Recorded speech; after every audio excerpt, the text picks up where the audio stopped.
suis dépité. Salut à tous les cracks du football anglais. Aujourd'hui, débrief des 2 derniers matchs de cette 4e journée de Premier League. Comme vous avez pu le voir, j'ai pas passé une excellente journée. Intro, c'est parti.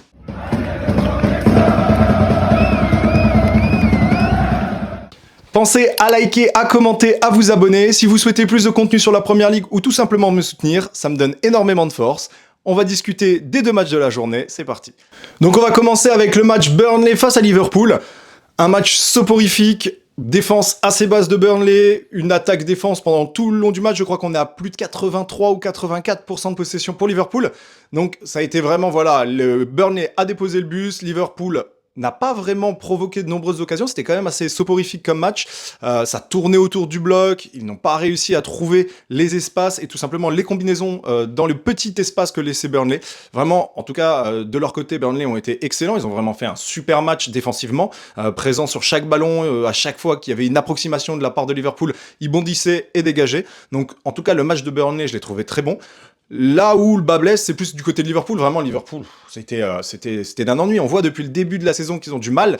Alors, ils ont réussi à faire plutôt un bon match, on va dire, face à Arsenal, à maintenir tout simplement une pression constante et à réussir à gérer la tentative défensive d'Arsenal de venir. Là, par contre, ils avaient toutes les occasions de montrer leur palette offensive et c'était le néant complet. Sur ce match-là, je vais retenir notamment Wirtz et Salah qui ont été plutôt invisible dans ce match-là. Alors Wirtz a touché plus de ballons que Salah, mais la plupart des ballons qu'il touchait, il n'arrivait pas vraiment à les convertir en occasion de but. C'était vraiment plus, on tourne autour du bloc défensif, on essaye de passer d'un côté puis de l'autre, mais dans la verticalité, c'était pas vraiment hyper efficace. Voilà, Wirtz, encore une fois, qui a toujours du mal à s'adapter au jeu de Liverpool. On a vraiment l'impression qu'il recherche encore ses marques. Ça fait quand même maintenant, je crois, 8 matchs qu'il participe avec cette équipe-là, entre les matchs de pré-saison et les matchs tout simplement de Premier League. Donc pour l'instant, Wirtz un petit peu en mode diesel. On ne sait pas si dans les prochains matchs ça va se réveiller ou non. Cela n'empêche que Liverpool s'en sort toujours. Voilà, c'est infernal, j'en peux plus en fait, c'est insupportable. Tout le temps dans les dernières minutes. Premier match, Chiesa qui arrive, qui permet de passer à 3-2 alors que Bournemouth était totalement revenu. Ensuite le petit Ngomoa qui revient dans les dernières secondes du match, c'était face à... Ah, j'ai oublié même face à qui c'était. Face à Newcastle, dans les dernières secondes du match, qui arrive, qui tape ce but. Après, Szoboszlai sur un coup franc, à la 87e minute, qui claque encore un but. Et là, Hannibal Mejbri. Hannibal le cannibale, le mec, il a bouffé ses compères, il a tout simplement détruit le match de ses coéquipiers par cette faute de main. Alors oui, il y a penalty, matin midi soir. En plus, on a l'impression qu'il se place limite exprès dans ce corner de surface. Et bon, Frimpong qui arrive, qui dégage lui, qui met le coude sur la trajectoire de balle alors qu'elle passe totalement à côté de lui. Pourquoi tu te tournes? Pourquoi tu mets ta main là? Pourquoi dans ces dernières secondes de match tu fais ça? C'est insupportable. En plus, tout le long du match, je me dis, Burnley me fait espérer, on voit en permanence Liverpool qui tente tout doucement des choses, mais rien de concret, rien de vraiment dangereux, pas tant de frappes que ça. En tout cas, de frappes dangereuses, beaucoup de frappes au-dessus, quelques frappes de loin, Szoboszlai c'est un peu essayé à l'exercice. Mais il se passe rien, du côté de Liverpool, il ne se passe rien. C'est encore une fois un match décevant de la part de Liverpool. Moi je trouve que depuis le début de la saison, c'est décevant. Liverpool sont pas au niveau par rapport à ce qu'ils devraient montrer. Mais tout le temps, dans les dernières secondes du match, ils arrivent à débloquer, d'une manière ou d'une autre, la situation. Et là, je n'arrêtais pas de me dire, quand est-ce que Burnley va me décevoir? Quand est-ce que Burnley va se prendre ce fameux but? Et et vraiment, à partir de la 85e, je commence à me dire, ils peuvent tenir. Et là, Hugo Choku, qui se prend son 2e carton rouge. Alors, pour être tout à fait honnête, il méritait son carton rouge sur la première faute qu'il avait fait sur McAllister. Là-dessus, je pense qu'on est tous d'accord. Mais bon, il se l'est pas pris. Et après ça, tu refais une faute, en plus pas vraiment utile, Wirtz se loupe de toute façon sa passe juste avant, il la remet sur un défenseur de Burnley. Faute presque inutile, et en tout cas, voilà, ça t'oblige à être encore dans un bloc encore plus compact, tu te fatigues encore plus, il reste à ce moment-là, je crois, 8 ou presque 10 minutes de match. C'est pas possible, quoi, c'est pas possible. Toujours, quand je commençais à espérer, bam, penalty. Et évidemment, Salah... contre-pied parfait, match inexistant, il a tout loupé. Dans ce match, il a tout loupé. Il a loupé toutes ses passes, il a loupé tous ses dribbles. Et pour que ce match passe pour lui, il faut qu'on lui offre un penalty dans les dernières secondes du match. C'est insupportable.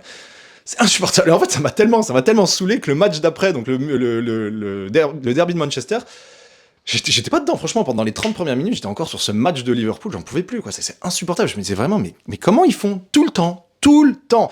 C'est des non-matchs depuis le début. Ils jouent mal face à Bournemouth. Ils jouent mal face à Newcastle, à 11 contre 10. Ils jouent pas particulièrement bien face à Arsenal, même si c'est à peu près équilibré. Ils se font pas dominer, ils se font jamais dominer. Mais ils n'arrivent jamais à mettre un bon jeu en place. Et pourtant, ils s'en sortent toujours. C'est pas possible. Au bout d'un moment, il va falloir que ça stoppe.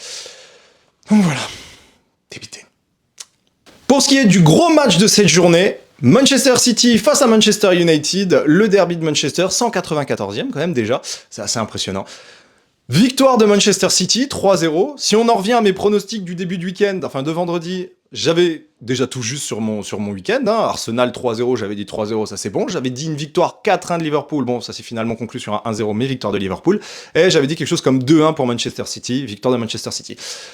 Ça me fait peur. Manchester City qui revient un petit peu sur un jeu qu'on leur connaissait les années antécédentes. Un Haaland exceptionnel sur ce match. Franchement, je pense que c'est sûrement le meilleur match que j'ai vu de Haaland sur 90 minutes depuis qu'il est à Manchester City. Il a été partout. Défensivement, il était là. Sur tous les ballons aériens, il mettait la tête.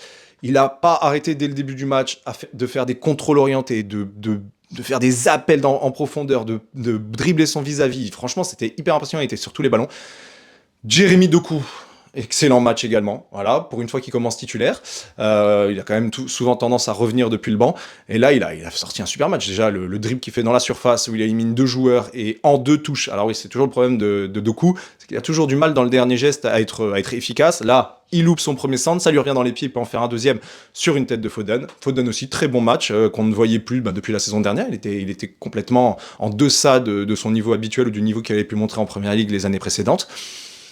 Donc voilà, Doku, très bon match, Haaland, exceptionnel, évidemment, élu homme du match, doublé, 2 magnifiques buts. Le premier, il se débarrasse de ses vis-à-vis, comment il impose son physique, il sort les 2 bras, les 2 il les bouge, c'était De Ligt et Shaw, ils n'ont rien pu faire.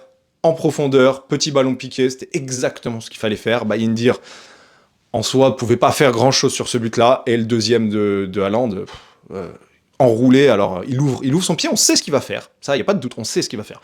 Mais c'est tellement bien fait, poteau rentrant, enfin, tu peux pas aller chercher plus à l'extérieur du but que ça.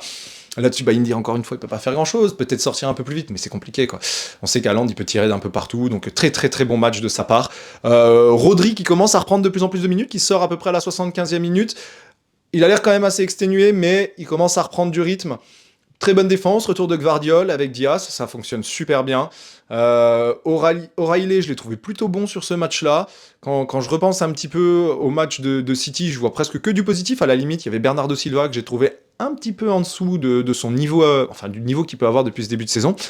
Mais derby complètement dominé de la part de Manchester City. Manchester United, sur le début de match quand même, j'ai trouvé que c'était un match qui partait plutôt bien. Il y avait vraiment des occasions, ça partait d'un but à l'autre sur le premier quart d'heure du match, voire les premières 20 minutes.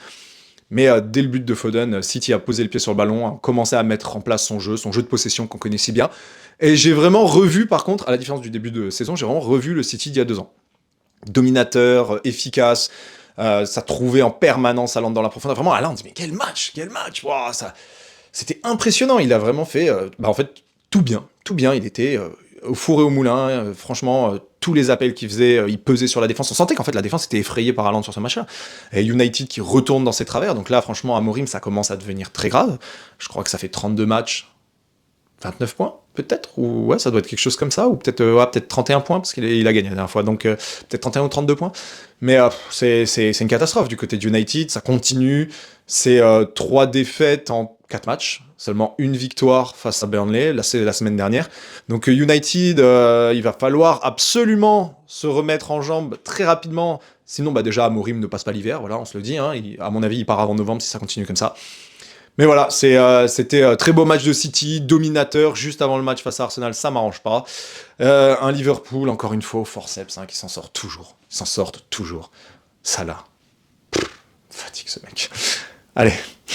J'espère en tout cas que ce débrief sur ces 2 derniers matchs de notre 4e journée de Première Ligue vous ont plu. Pensez toujours à liker, à vous abonner et à laisser un petit commentaire.